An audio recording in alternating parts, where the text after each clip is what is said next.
I'll be I'll be starting my speech in three, two, one. People do not care how data is found. People care about how their lives are being affected. This is the premise of the debate which side proposition will be running on, and I'm proud to propose. First of all, onto some framing. A. Getting attributed as a radical movement isn't that big of an impact because the majority of climate activist groups are seen as radicalist. Secondly, thus, opposition can't push that this results in them being seen as even more radical because they are already seen in a radical light. So even if we buy that argument, you're still seen as a radical, and you can't really change that without an immense effort of time and resource. C. Do note that it is most likely that once we have obtained information, etc., that it is used to raise awareness about the harms of climate change. Social media is also used as a tool to spread awareness. The constant reposting of the information and sources helps to spread awareness and virality. D. What is the goal of these movements? One, to get some form of public awareness about these climate issues, and two, trying to hold these companies accountable. I'll take that POI at 5. Trying to hold these companies accountable for the climate effects which they have contributed to. What is the problem within this debate? A. Nowadays, companies have no accountability. They can lobby, bribe politicians, and etc. And since they have more money and resources, they basically are protected by the government itself. What's the characterization of this? A. We have two routes of digital protest utilizing legal and illegal means as a mix. B. What is the comparative on our side of the house? One, we are completely against the idea of all forms of physical protest. What is the burden within this debate today? On proposition, our debate is number one, prove that how we are able to provide, I told you already, I'll take the POI 5. One, how we are able to provide high degree of impact, and two, how we're able to shift the largest amounts of majority. What does opposition's burden hold today? Opposition has to defend the extremist forms of physical activism, such as ruining property, ruining precious artwork, etc., for virality and getting into those front pages. On to the first argument. Number one, hacktivism has high degree of impact. What does this look like? We're able to reach bigger audience. How is it likely to be carried out? One, solely social media-based campaigns. For example, all eyes on Rafa, but for climate stuff. Refers to info slide regard. I told you I'll take that POI 5. Please respect that. Refers to info slide for legal forms of hacktivism. Secondly, DDoS attacks, where you hack a widely used website, most probably a website from a bad actor that causes a lot of emissions and replaces the website with a pro-climate message. A. This increases pressure on bad actors to actually take responsibility for the action and give out a message. Why is this effective? One, most people on the fence are on social media or use these websites, and their algorithm will share and engage content with them. With that, there's more opt-in on outside the house because individuals from around the globe can join in on this campaign, portraying a bigger mass of individuals. And why is this debate winning? Number one, insofar as the metric is to raise awareness, we on outside the house are able to somewhat gain some form of recognition because I told you I'll take that POI 5. Please respect that. Yeah. Yeah. So insofar as one metric is to raise awareness, we're able to do this for two reasons. Number one, we are able to gain the front of a global utilization from a website or not. And secondly, social media-based campaigns. Insofar as you are able to achieve that better on outside the house, because yeah, you have more tools in your arsenal. B, second layer, it causes more damage to companies. Number one, data leakage. What is the framing of this? This is an exclusive benefit that you can only achieve through hacktivism means. Why is this data important? We directly harm these companies. By then, you are able to figure out upcoming oil projects or people who have collaborated with oil companies or governments in furthering fossil fuels. This leads to all these data is stored in the data banks and financial documents. B, you are indirectly harming these companies. You expose some shady practice that fossil fuel companies is doing and use that to launch a lawsuit against them or reduce investor confidence. This leads to some form of need for these companies to respond to what they're doing. On top of that, explain to these investors how they're actually not somewhat affecting the world. Or three, they force companies to actually do change and finally come out to the public. Thirdly, how are these data usages be utilized? A, leaked data will be uploaded to platforms like WikiLeaks, where hackers remain anonymous, but the public can access it fully. Why is this likely to happen? This happens in status quo, and this happens to be a much larger degree when radical environmentalists adopt this strategy. B, the upshot here is that hackers remain anonymous, so it's very hard to attribute a negative perception to these form of environmental movements, and most people on the ground are receptive to this information as well.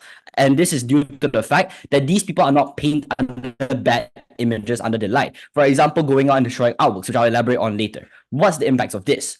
One, this means that the pro bono lawyers or the state legislative bodies can use that as a means to sue these companies. Wait, I'll take that POI in a while. And drive them out of business or overrun their profits. This is a direct harm to the lower capital these companies can use for climate lobbying and for fossil fuel projects. B, indirectly figuring out who is contributing to the fossil fuel companies also allows you to have more information, which strengthens things like boycott or targeted media campaigning. I'll take that POI now. In status quo, leaders of environmental movement like Bernie Sanders have large amounts of support. Why can't these leaders on our side of the house just make regular posts that are reposted, that are talked about, and that leading to change? For instance, all eyes on Rafah was not hacktivism, it was just people posting what. It is stated in motion in the info slide already that social media is also a form of utility for this hacktivism cause. So I don't get why is it not synonymous on outside the house. Okay, next. What's the impacts of this? C. We're able to reach a larger audience whilst creating major scandals of virality that spread awareness via pinpoint precision. D. Increase support and gain some form of chain reaction from people to create pressure for change. Second argument on this. Hacktivism is more effective than normal activism. There's a legal route. Requires less resource investment comparative to normal activism. Number one, status quo preference looks like individuals utilizing physical protests or riots where lives of individuals are constantly affected and disrupted. Number one, this requires a need to collective individuals need to gather a lot of manpower and resources in order to, number one, storm the streets, or number two, create disruption. Oftentimes it is not feasible. This is because it's very hard to gain traction, and even when you are able to do these sort of things, on your side of the house, these individuals are going to be painted in the bad form of light. They're going to be seen as forms of they're going to be dehumanized in the sense that, oh, look, they're destroying painting, they're destroying forms of artwork, they're calling precious cars. These sorts of things put these activists in bad light. Although they are able to get some form of media, it's not the good form of media which is able to forefront these forms of climate change. B, it puts activists oftentimes in danger. Riot police beat people, tear gases, and rubber bullets, which most of the time aren't even rubber. They use such things as pellets, which can bruise or even injure other individuals. Secondly, backlash for greater. For example, police arrests going out. Secondly, individuals being harmed throughout these protests. And B, social movements go cold as a result. Thirdly, it's only really proximate benefits. Physical riots in Kentucky can only reach people in Kentucky. You're no longer able to invite individuals from outside. And B, on our side of the house, online activism is not limited by physical barriers. So we are able to bring in individuals from outside the world who are able to come in and chip in on our project. Secondly, we think online activism for the reason is better. One, it's far easier to rally manpower via social media, and there's a lower barrier of entry. Secondly, people feel more comfortable speaking out online. This then leads to being able to attract more supporters. And thirdly, messages get spread faster. Majority of people in today's world utilize social media. Inevitably, they will hear it about it or even see the info which is being spread. And with that, I'm proud to. Thanks for that speech. First stop.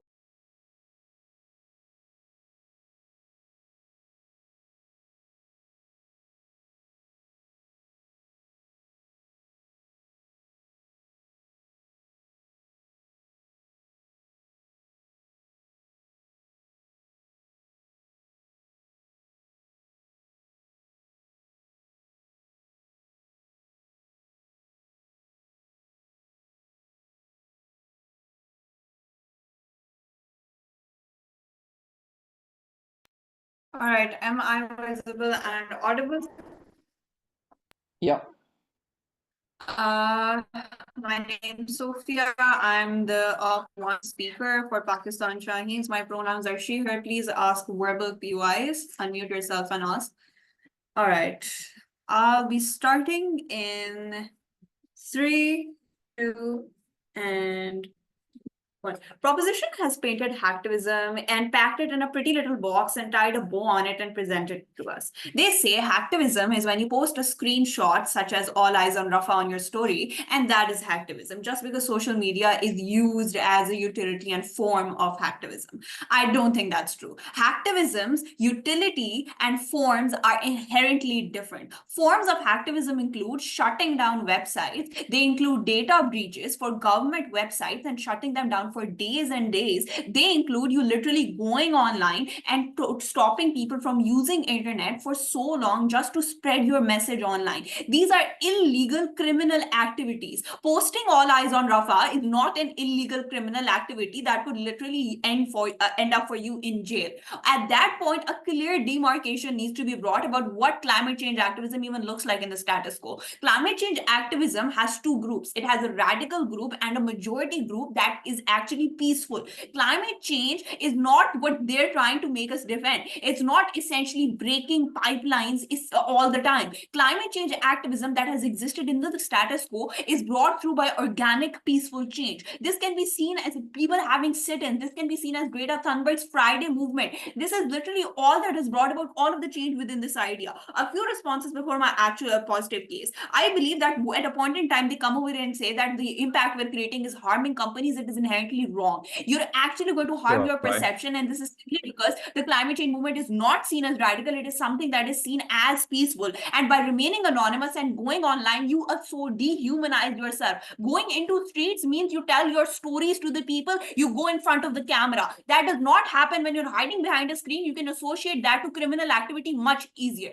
Moving on to my positive case before that, if there's a point.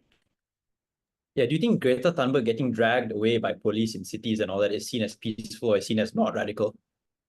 I generally think that is seen as peaceful because Greta Thunberg is not initiating that violence. Greta Thunberg is a victim of that violence, which means people sympathize with her, which means people are much more likely to support Greta Thunberg in that. When Greta Thunberg is out protesting, she's not doing anything criminal. She's literally expressing her freedom of protest, which is why people are so much more likely to support that. Thank you for that question. Moving on to my argument. Now, understand what the status quo essentially looks like, right? The status quo within the world works. This looks like you having certain programs within the world to counter climate change. This looks like the 9 planetary boundaries or the Paris Agreement or COP27 happening every year. Secondly, it looks like legislative change, such as British Petroleum giving $40 million when they had an oil spill. This thirdly looks like you having a large amount of support for politicians who associate with green parties like Greta Thunberg, like Bernie Sanders. And lastly, it looks like lawmaking essentially happening, like Bangladesh passing laws to regulate corporations and their environmental impact. This is all success existing within the status quo through peaceful change. This means that there's a limited need to introduce hacktivism because without radicalism, essentially criminal activity, you already achieve these changes. We achieve these through organic progressive change through democratic processes. Two arguments for you. Firstly, how you become akin to your oppressors, which is the principle. You do not support the climate change movement essentially because, oh, great trees, we love trees, right? You support the climate change movement because of the impact it has on humans. When air quality goes bad, people have impacts on their lungs, on their health, on their children, on the future generations. At that point in time, you do it because the nature serves you essentially, which is why damage to society is the inherent reason you support the climate change movement. At a point in time, you commit crimes to be able to spread awareness regarding this. This is of no benefit to individuals. You're actually causing loss and harm to individuals. At a point in time, you're shutting down NHS websites. You're shutting down government websites about information that the government is giving to the people. You're essentially causing a large amount of harm and a lack of information for these people, which is why at a point in time, the people will be unlikely to support you. This undermines the principles of the environmental movement, and it is so difficult to draw moral high ground at a point in time your movement is committing criminal actions. A moral high ground is the essential principle upon which a social movement stands. It is how it demands concessions. It is how it demands change because it shows you we're different. We want good for society. When it associates itself to oppressors, that is how they fail as a society. We believe radical change exists, but it's not backed by the environmental movement. People and many protesters do not associate themselves with throwing soup at paintings. And secondly, we believe random protests don't essentially reflect your views. The internet does. Internet is where perceptions change. It is where it's more accessible to get the information regarding the climate change movement, such as your news, your opinions. And lastly, we believe current climate change is different because throwing tomato soup and that is not essentially radicalism. Committing criminal activity is radicalism. And these are all things that align with the principles of the environmental movement, which is why these should not be hindered. My second argument then about how it's better for the environmental movement. Let's understand what the environmental movement's perception looks like within the status quo. It looks like wildest teenagers going out with dyed hair who go out and protest about things they believe in. And at a point in time, these people are seen as dehumanized robots spewing out and actually harming your daily life on the internet. That's how you dehumanize them, and that's how you make them seem like hooligans and deviants. The entire climate change movement is then going to be seen like that. Companies will be against you, people will be against you, voters will be against you. At a point in time, you're shutting down Facebook. Facebook will never show climate change movement posts. It will never have solidarity with the climate change movement. It will literally censor your posts. At that point in time, you're causing harm to the movement in itself, and it will be a blanket ban because they do not differentiate between radical protesters and normal protesters. At that point in time, the climate change movement is harmed. Secondly, we believe individuals like activism till it doesn't harm them. In Pakistan, for example, the feminist movement was supported. At a point in time, they went out and started burning cars and throwing water on the streets and trashing down things. At that point in time, a large majority of the support it felt literally went away. This is why individuals will not associate with something. At a point in time, it starts to harm them and they will lose support. We believe that happens in a few ways. Three people. Firstly, people who already like you and have supported you since the beginning. The climate change movement, and this is really important, started as a progressive movement. This means this movement will lose that support because this will be the tipping point. Secondly, aspiring supporters don't want to be labeled as criminals. The optics of them will change, and this is why aspiring supporters will never associate with you. Thirdly, moderates. They care about principles of peace and they will not support you anymore. Fourthly, people with a confirmation bias, anti-climate movement haters will literally grow to such a large extent simply because you are literally criminals right now at this point. There are a few impacts of this. Firstly, the movement is fractured because not a lot of people will essentially want to go out and support it, and this will create divisions. Secondly, there will be less support, no legislative change. The government will not give you concessions. At a point in time, the climate change movement protest happens, it will literally hose down those people because the government does not like you right now. Thirdly, the government views you as a threat and the state response will be bad. Fourthly, bad media publicity. You can't regulate who's spewing out information about you. They don't know if it's something they condone or don't. Fifthly, people who are rich are likelier to leave, which is so much worse for you. And lastly, green parties are so much likelier to leave. Bernie Sanders will not associate with you. He won't associate with criminals. What's important now? The alternative. In our alternative, we maintain all of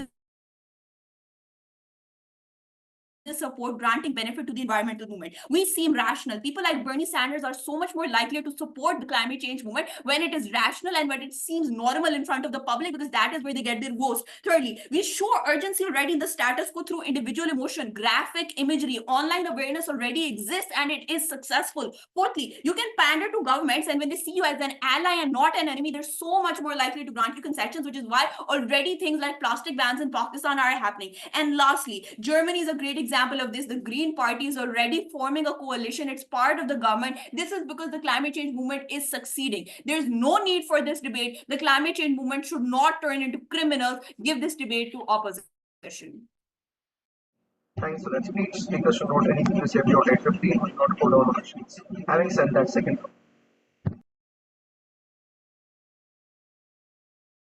Just give me a moment to set up my papers.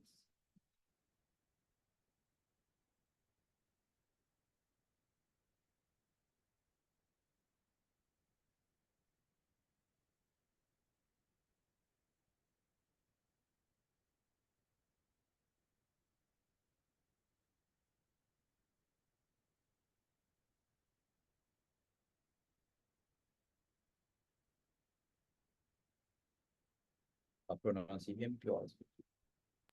Can you be a bit louder? Oh, yeah. Is it okay now? Yeah.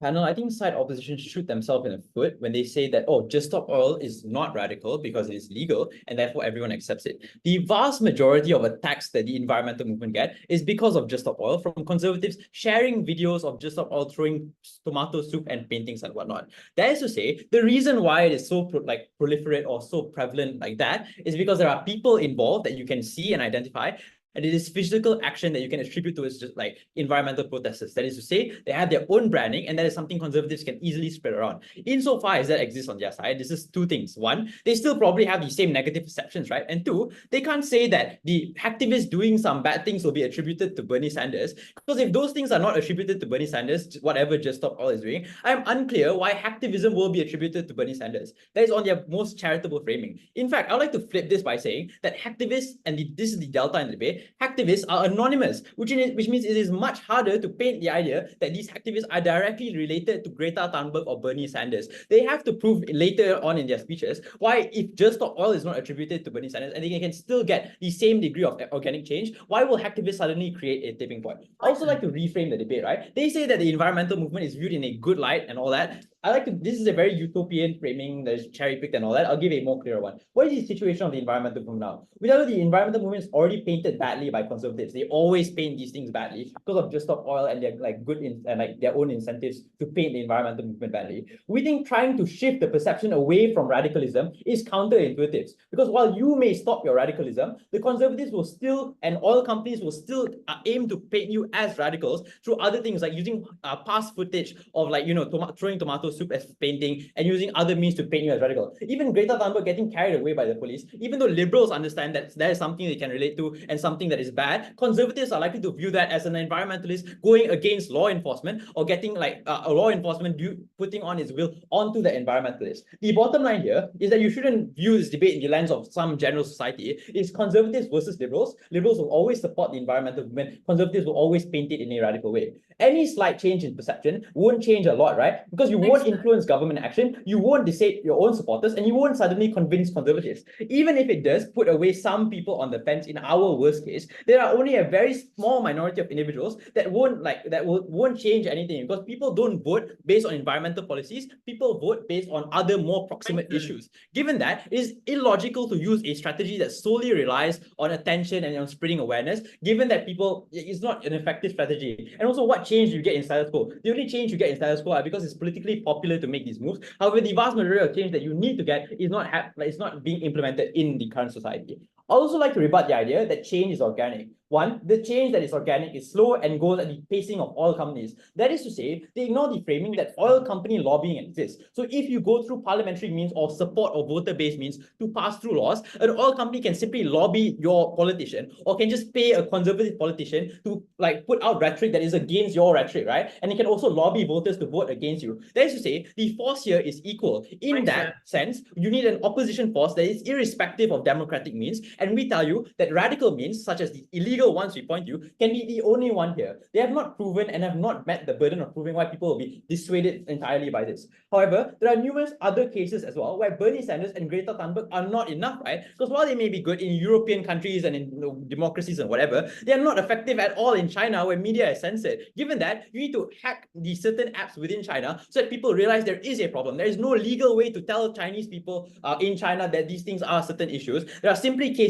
where hacktivism is the only resort, especially in conservative areas that are not able to collectivize, are not able to do riots, as you say, and all that. And note that conservatives will not look at social media posts that are obviously liberal-leaning environmental posts. The only way to get them to pay attention about a bad project that's going on is by hacking a certain website. It doesn't even have to be like Facebook. You can just hack an oil company website or some website that is a bad actor.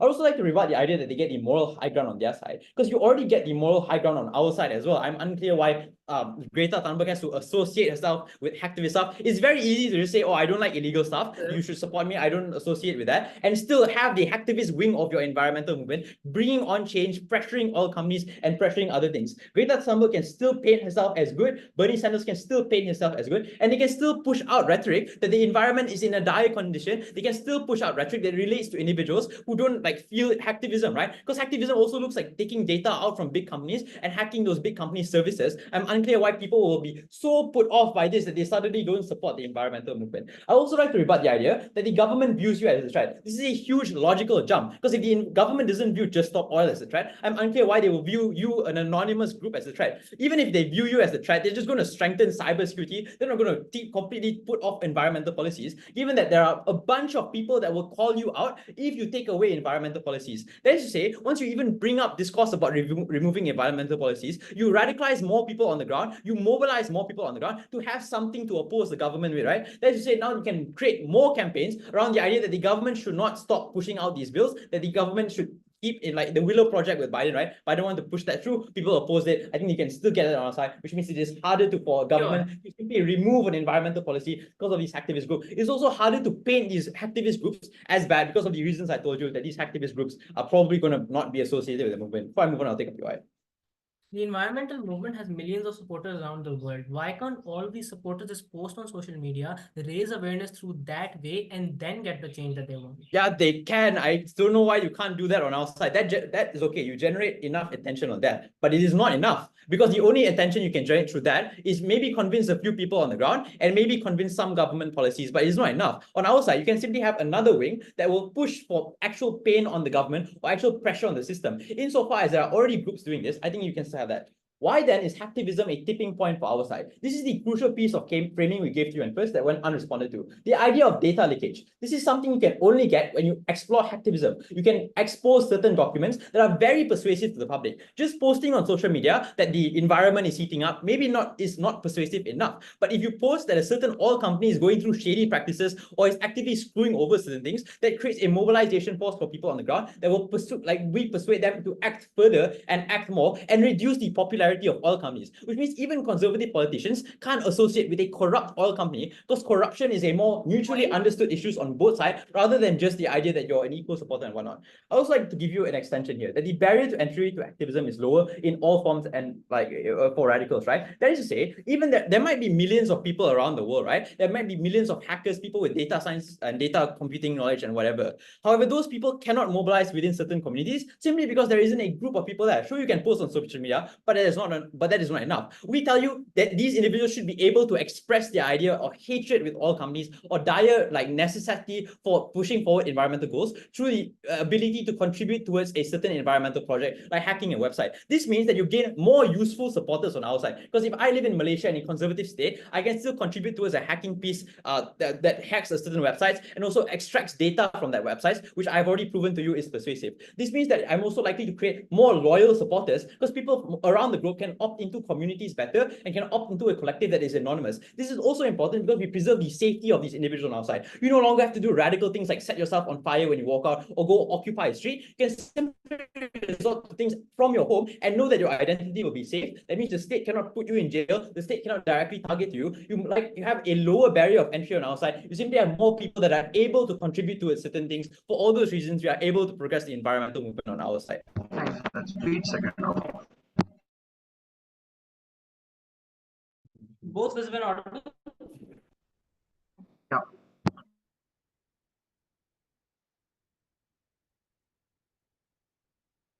Prime Minister tells us that campaigns like All Eyes on Rafah are very effective. We tell you we agree. Exactly. You have millions of climate change supporters around the world. You often have investors who are backing the climate change movement. You have people who care about these causes. All of these individuals can go on social media. They can post on social media. They can post visceral imagery of animals dying in factory farms and thus get support for it. I am unsure what the difference is, and this is why they lose this way, because they do not understand what hacktivism is and what exclusive benefit it brings. I think DPM makes an attempt on this when they say that you're going to leak the data of oil companies, and this is their only positive extension. Two responses. Number one, I don't know how you are going to do this, because look, right, it's not like oil companies, like you hack into an oil company and like their documents are, we are violating the environment. Like, it's not written like that, right? So I'm unsure where you get these documents. They're often not have paper trails for these kind of things. So I don't think you can do that. But secondly, even if you do, these are often things that are written in very academic language because they know that there is a risk of them getting exposed. So even if you release the documents, there are ways that oil companies can defend it. First of all, I would ask, not in the chat, please. Third of all, I would ask, what if the oil company simply improves their security? Because you hack the oil company once, then the next time they're just going to have better security. I think at that point in time, especially because they talk about hacking Chinese companies as well, you do require a significant amount of funding. If they're saying that the environmental movement is horrible right now, A, how do you get that funding? But B, even if you can, then that is a huge opportunity cost to the progressive or peaceful protests that you were able to conduct in the status quo, which is something that side proposition like exactly have to let go of. Secondly, I would say that they're framing at first that you cannot be perceived as more radical, thus radicalism is not a part of this debate. I would posit that on their side of the house, you are seen as far more aggressive, and this is the difference between radicalism and aggression, where you're seen as causing harm to individuals' lives. I'll show you this through this speech, and I'll show you how this is harmful for individuals. Thirdly, our alternative need not be radical change. I'll prove why radical change is still better, but we think our model and the kind of protests that we would support through people like Greta Thunberg or Bernie Sanders are ones that are peaceful, are ones that are democratized to getting government change. They cannot strawman our case and do debate like this. Fourth of all, I would say that you can also not control physical activism on their side of the house. Why? Because they say we do not condone things like throwing tomato soup, like burning cars, etc. The problem is that often the people who do this are some of the most radical proponents of the environmental movement.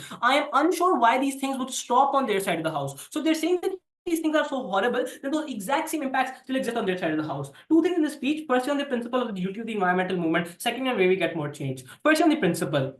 We ask you, why do you value the environment as a society? We value the environment not because trees are independently great, but because they allow us to breathe, because they allow us to have a good quality of life. I think at that point in time, when you are actively harming humans, so for example, often this looks like hacking government websites, you are harming people who need to use those government websites, you're harming the employees of the government as a whole. I think at that point in time, this act is an act that actively harms people. Why is this different from radical stances? For three reasons. First of all, often radical protests do not have the full backing of the environmental movement, i.e. people like Greta Thunberg and people like Bernie Sanders refuse to comment on it. In response to this, they say that, oh, people like Greta Thunberg and Bernie Sanders won't support activism on our side of the house either. But I think the problem is that often the image of your movement comes through social media, right? So for instance, this looks like social media being the one where often people read news. So when the image on social media is, for example, you hack Facebook and have a public service message, the image is that this is the environmental movement that is doing this. Thus, people like Bernie Sanders or Greta Thunberg automatically get colluded within it. If people like Greta Thunberg and Bernie Sanders, by the way, are working against hacktivism on your side of the house,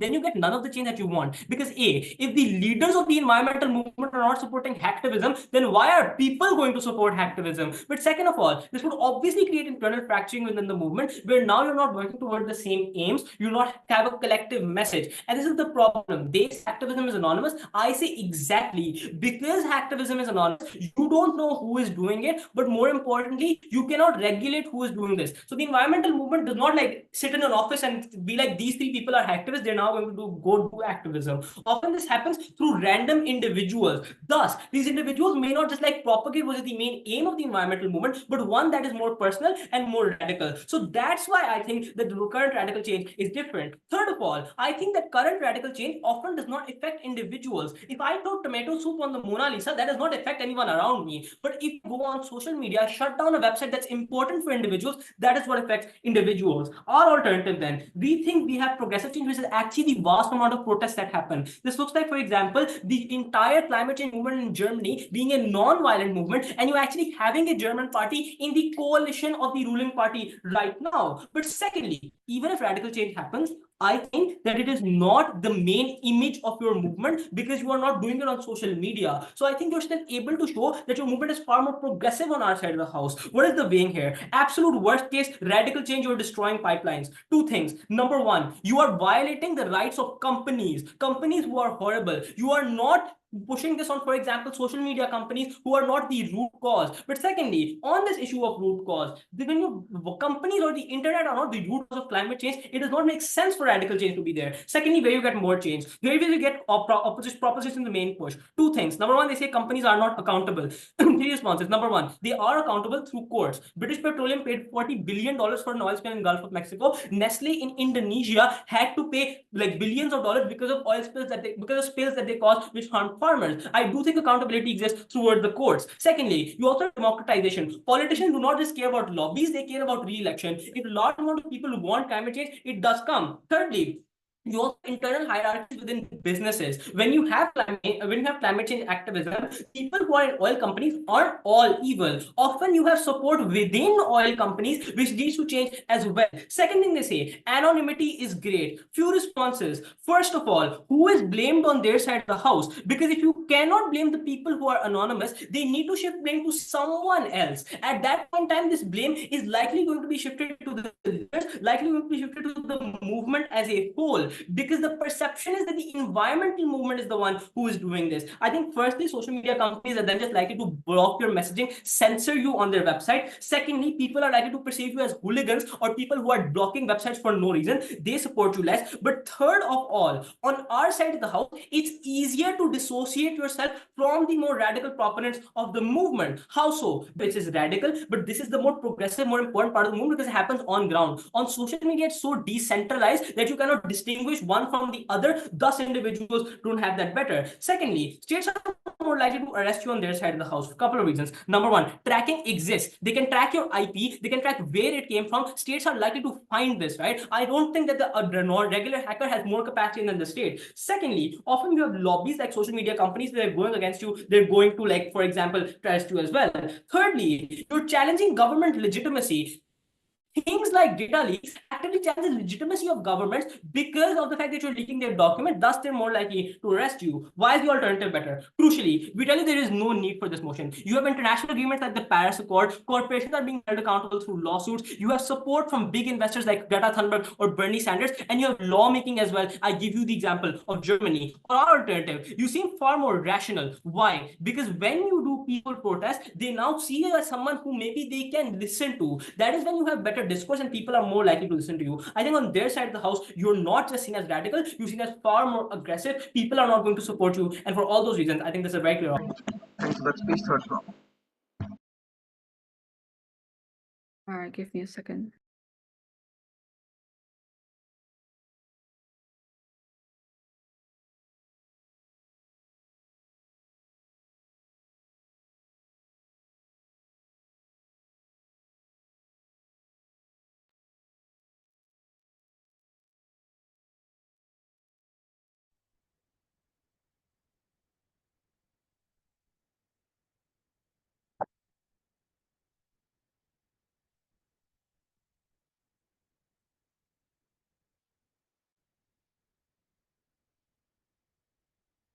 It has come to a time where conventional strategies do not work, when environmental activists barely get any airtime on media, and they are painted as stupid people that don't take other individuals into consideration. Before I move into two clashes, firstly on effectiveness and secondly on support, a few strategic observations.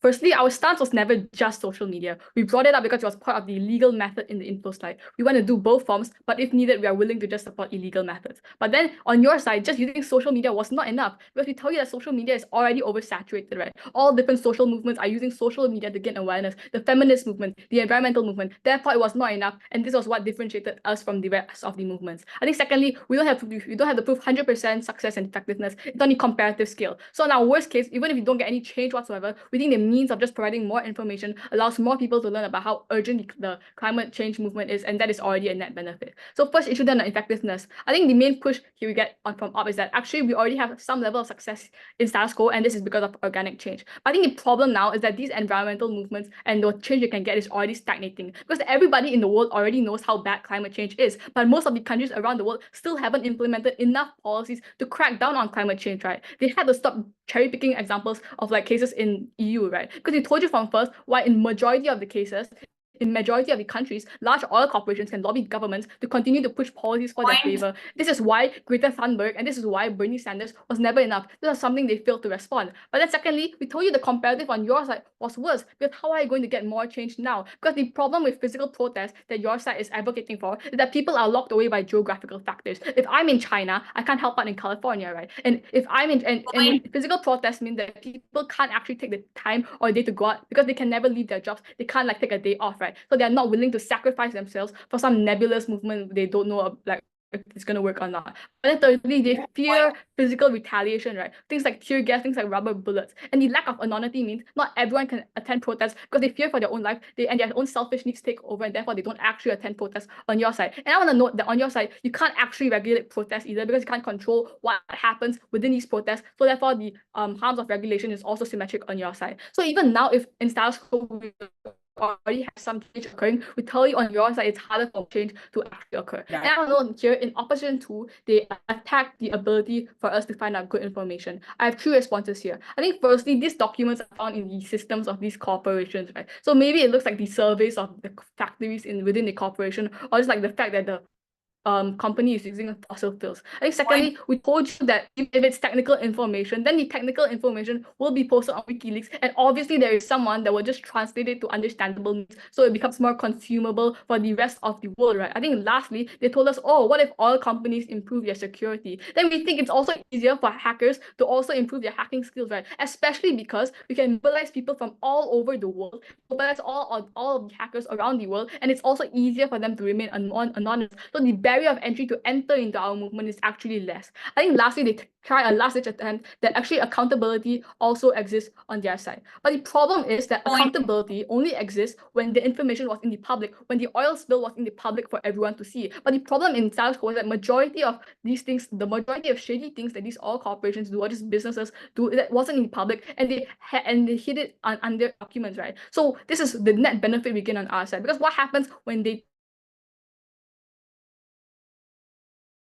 why? 3 reasons here. We told you firstly, people finally realize that it's supported by credible evidence and like the facts once you leak the information, right? Therefore, media platforms and just media platforms and news outlets are actually it's incentivized to give you screen time for these accusations because they know it's actually a real problem. And I also want to note, I don't see why social media would actually censor you, because then they would just be censoring like free speech, and I don't think it's in their interest to do so. But secondly, I think the rich and powerful can no longer find ways to deflect blame or just shift the conversation using their powerful control of the media, because you literally can't argue against facts. You can't argue against a document that says X company is using fossil fuels. I think lastly, we told you evidence provides a unique form of certainty and credibility to enable these accusations to materialize and cause harm to their reputation. Therefore, we are better able to create scandals and cause a loss in investor confidence. The upshot was this is the only way to get any form of change and accountability within the corporations themselves, because we force their hand at the negotiation table, right? They are forced to make a change within their companies, or they risk damaging their reputation. I want to note the weighing here. This is the most important issue in this debate, because the whole form of an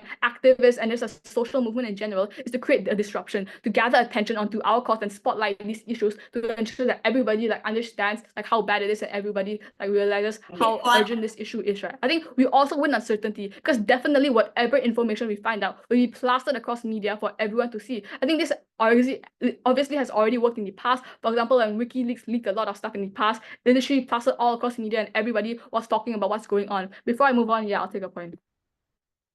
At one point, you tell us social media is so saturated and every social movement is using it. This means I assume most social movements are also using WikiLeaks. At that point in time, what benefit does hacktivism on the internet have if social media is so saturated? We told you that we are not just using social media, right? When we use hacktivism, we publish these documents onto things like WikiLeaks, and therefore it's in the incentive for news outlets and media outlets to pick up on this, and therefore it's not just using social media. Actually, that is the case you have to defend on your side when everyone is just using social media. So next issue then on support. I think the main push we hear from opposition is that on their side, they already have support, and therefore they can just use normal means like social media. I'll question if they already have support, because then why is nothing happening in status quo? Why are corporations still fracking, and why are corporations still using non-renewable energy? Because if everything really was fine, why is the Just Stop Oil movement literally throwing soup on paintings? Why is the Just Stop Oil movement literally blocking a whole street to prevent people from going to work and doing their daily activities? So then the next thing they tell us that when you opt into this, you get a bad perception and you're branded as criminals. Note that most of their case is contingent on this analysis. So I want to note that if we buy their characterization that in status quo, Just Stop Oil and the Bernie Sanders movement is already separated, then we can also claim this too, right?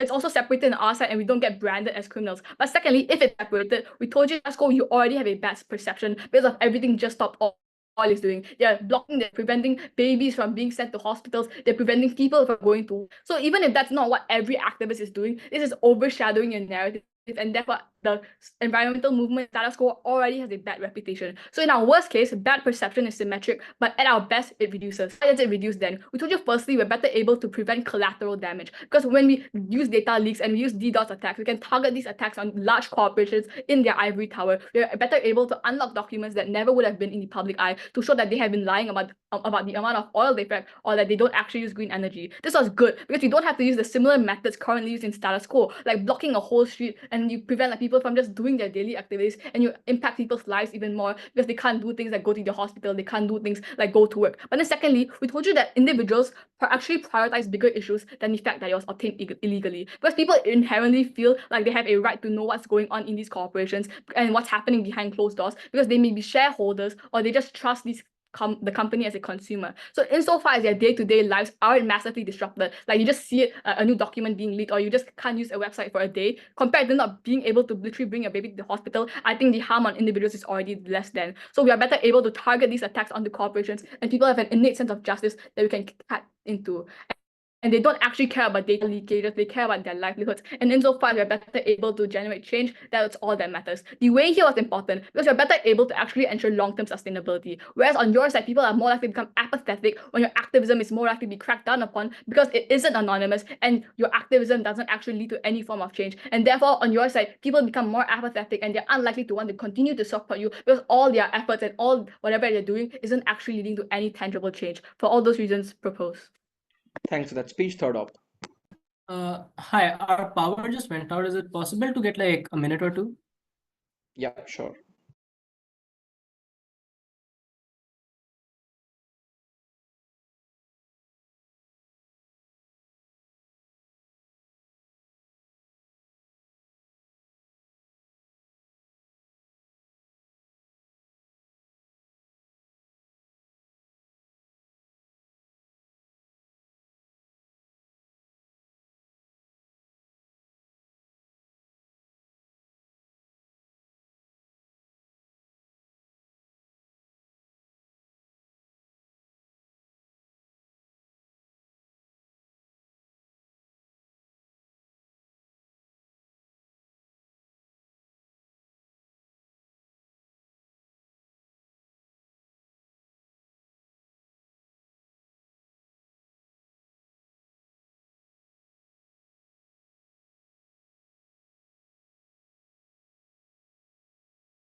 Third up, is your power back? Yeah, it's back. We're just setting up for the speech. Just give us like 15-30 seconds.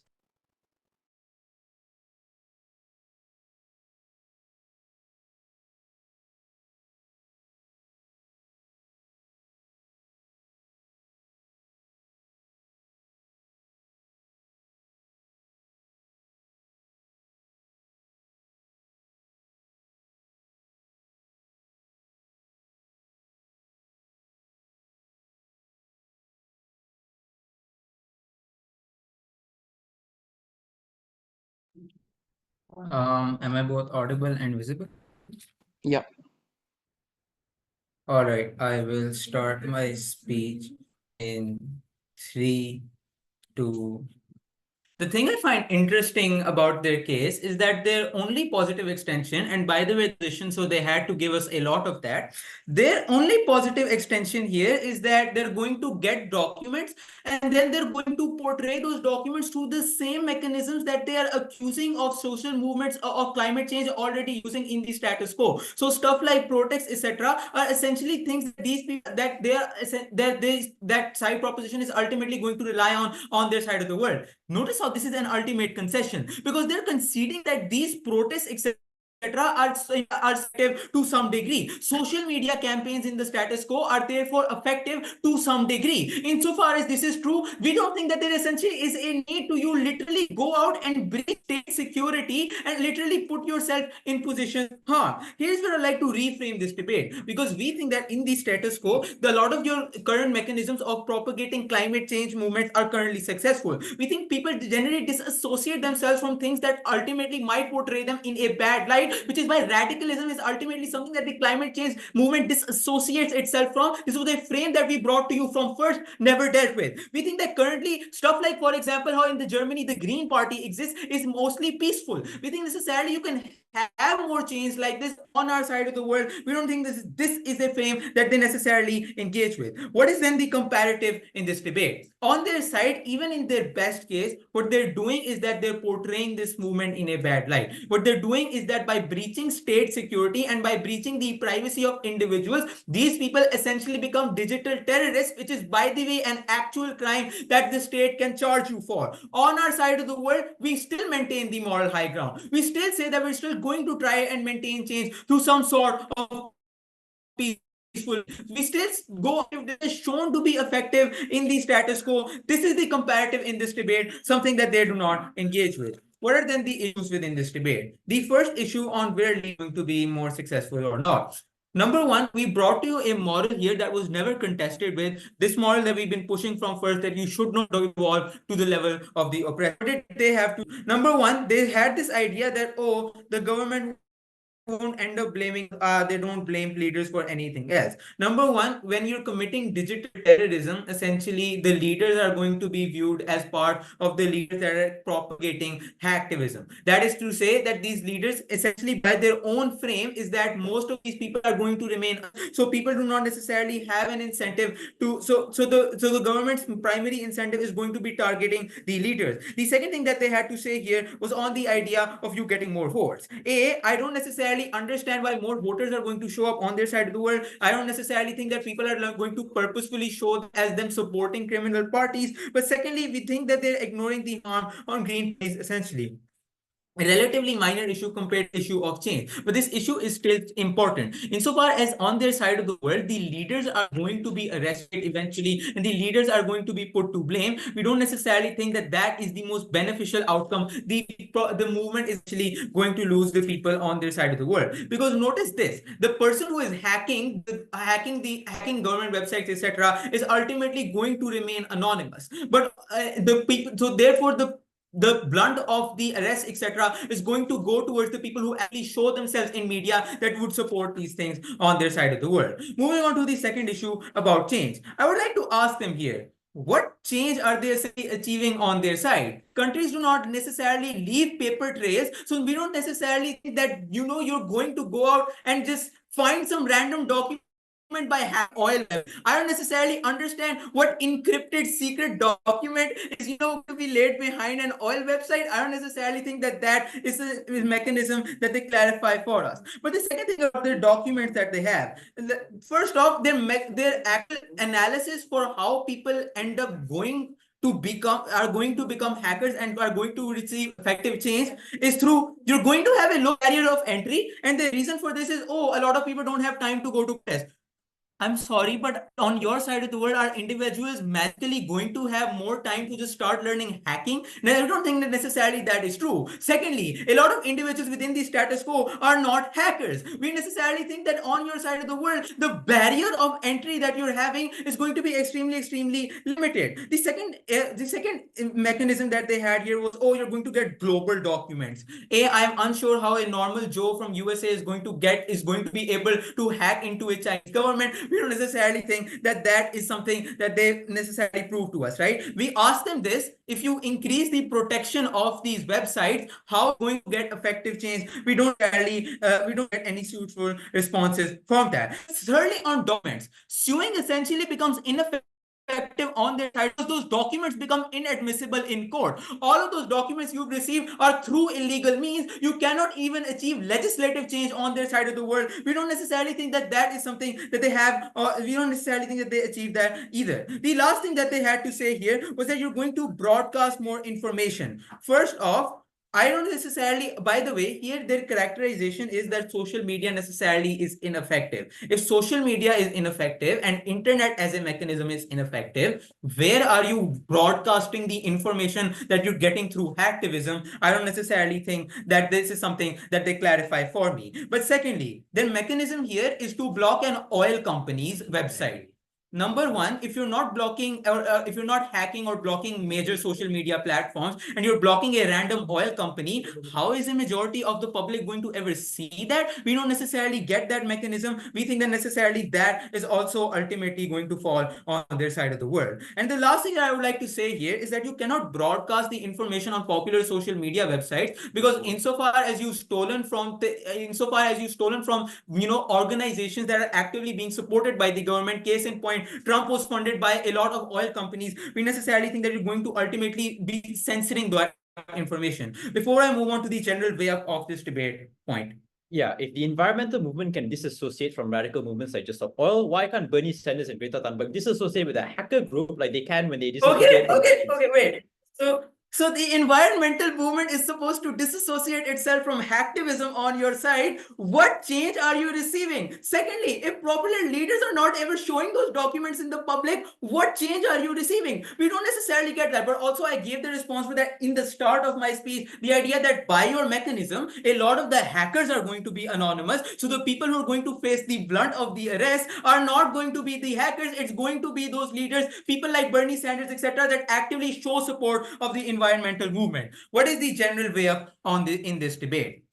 Their best case is this. A hacker goes into a US website, they reveal future projects. Number one, they have to explain to the public how they morally achieve that. Insofar as they're not able to explain how they were even able to morally achieve those documents, and insofar as they're not able to explain legislative parliaments how they were able to receive those documents, green parties, environmental movements, social media influencers, all of these people lose their essential moral high ground that they require to propagate the message of the environmental movement. This is their best case. In our worst case, fine. Even if I somehow accept the framing that, you have limited support, I think that the world is currently changing. I think that people are more likely to be receptive of your peaceful protest in 50 to 100 years. Not 50 to 100 years, but in a while. We have seen this actively happening. For example, in countries such as Germany, etc., as countries become more progressive, they actively start accepting these ideas. You actively start making more legislature. Stay on the right path. Do not devolve to literally breaching state security. And I think you'll get more change. Thanks for that speech. Op reply.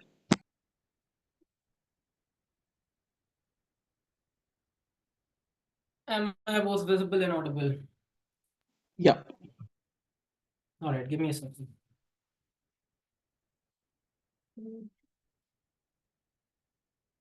All right.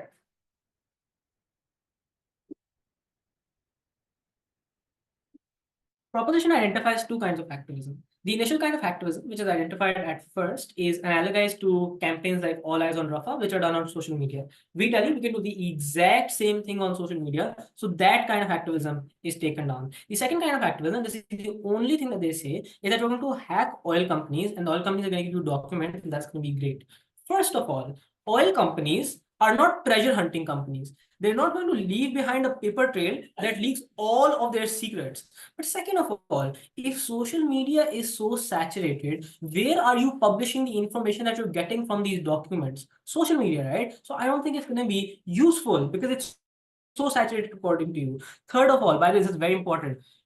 Everyone in the entire world knows that British Petroleum is polluting. Not one person is oblivious to that fact. Conservatives don't think that pollution is a problem. So leaking documents is going to do nothing for conservatives because they don't think it's a problem. This is important. On their side of the house, the opportunity cost is that hacking will likely require a lot of money. That money goes away from your progressive protests. That money goes away from other form of posting that you do. So for instance, posting animal farms and showing their bad condition. Only on our side of the house can conservatives actually realize why this is a problem, which is a unique change that we achieve. But second of all, given that radical parts of the movement are often uncontrollable, people will still be throwing paint on the Mona Lisa on their side of the house as well, which is to say that they are literally doing nothing. You do not get any form of change through hacktivism, nor do you have any, all the harm that they have identified still exist on their side of the house. Uniquely because they are proposition and they are meant to prove the motion, they have lost this debate. I think you already noticed the smile disappearing from DLO's face. Two things in this reply. First of all, on why our alternative is just far better. Second of all, why hacktivism leads to worse outcomes. First one, why the alternative is better. We identify multiple different things. We think that there is no need in the status quo. You're solving the problem just fine. We say you have international agreements, corporations have lawsuits, you have support from investors, and you also have laws that are curbing the environmental damage, right? This is because you have a certain amount of support from individuals. On our side of the house, you actually seem rational, right? And this is what is important. I'm going to flip the example of Greta Thunberg. Regardless of whether you are liberal or conservative, when you see a young girl being arrested by youth police officers, that is when you have sympathy. That is when you have a visceral impact on individuals. When you see animals dying and being subjected to horrible conditions, that is what has visceral impact on individuals. I think that's how you get support. But also secondly, we're able to pander to governments because of the fact that we seem more rational. So I think we are able to get that form of change. They say that dissociation is something that can happen on either side of the house. No, we think you can dissociate with just stop oil on our side of the house. But the problem is your image is often dissociated, disseminated through social media. One kind of activism is hacking websites like Facebook and issuing public service messaging. When you have that kind of activism, often the people who are blamed are the ones who are the figureheads of the movement, because social media often shares perceptions and individuals perceive it as that. I think at that point in time, you just get far more support on our side of the house because you're able to get support of people who already support you, as well as moderates because they perceive you as far more rational. Secondly, why is their alternative just far worse? I think a couple of things here. First of all, governments are more likely to arrest you because of the fact that you challenge the legitimacy of the state, i.e. this is likely to be pushed on leaders, thus this is not going to be beneficial. Secondly, you're also likely to be more perceived as a criminal. Third of all, they love talking about humanization. I think you're going to be dehumanized on their side of the house because of the fact that you are perceived as like you don't even have a face to your name. I think at that point in time, there is no visceral impact on their side of the house. There is no relatability because all you're getting is a public service message on a screen. Lastly, why are this different in terms of radical movements? First of all, I think radical movements often don't have the full backing of the environmental movement. Often they also don't affect individuals. But lastly, even if we have the worst kind of radical change on our side of the house, at least you are directing it towards companies, not websites that have nothing to do with the root cause of climate change, i.e. you are still able to generate support. I think on all given fronts, they strawman the environmental movement to the worst kind of radicalism. We prove that's not the case. I think very clear opposition win. Vote Pakistan. Thanks for that speech. Prop reply to conclude.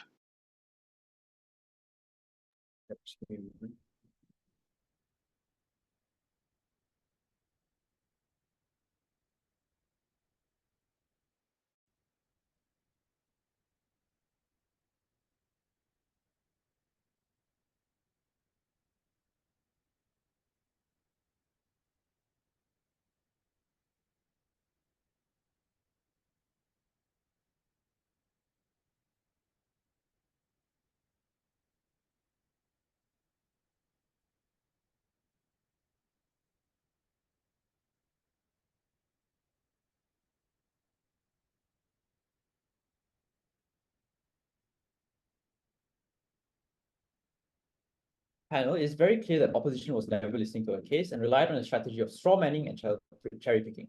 Our positive case was not only WikiLeaks, it also looked like heavy hacking website with the aims of pushing forward environmental messages through it. It was not just like oil websites. This was websites in developing countries where these issues are the least prevalent, right? Given that there is no like social media presence or even no physical presence in these developing countries, the only way to force these issues to be proximate was to push out these messages and hack those websites in those developing countries. This was the impact we gave to you, and it was not just oil companies. Greta Thunberg and Bernie Sanders do not exist in these countries, right? This was an external mechanism to keep environmental issues proximate. And that is the burden that we took on our side. It was not to say that one hack will change a government, but it's to say that environmental issues oftentimes fluctuate when other issues becomes more proximate. The burden on our side was to prove that activism is able to keep these issues proximate, given that people are forced to view these things by their own analysis that most people use social media, and most people will view these things. I think they concede for our case. Also, while some people may view Greta Thunberg getting captured as something that is sympathetic, those people are only liberals. Conservatives will still paint it as her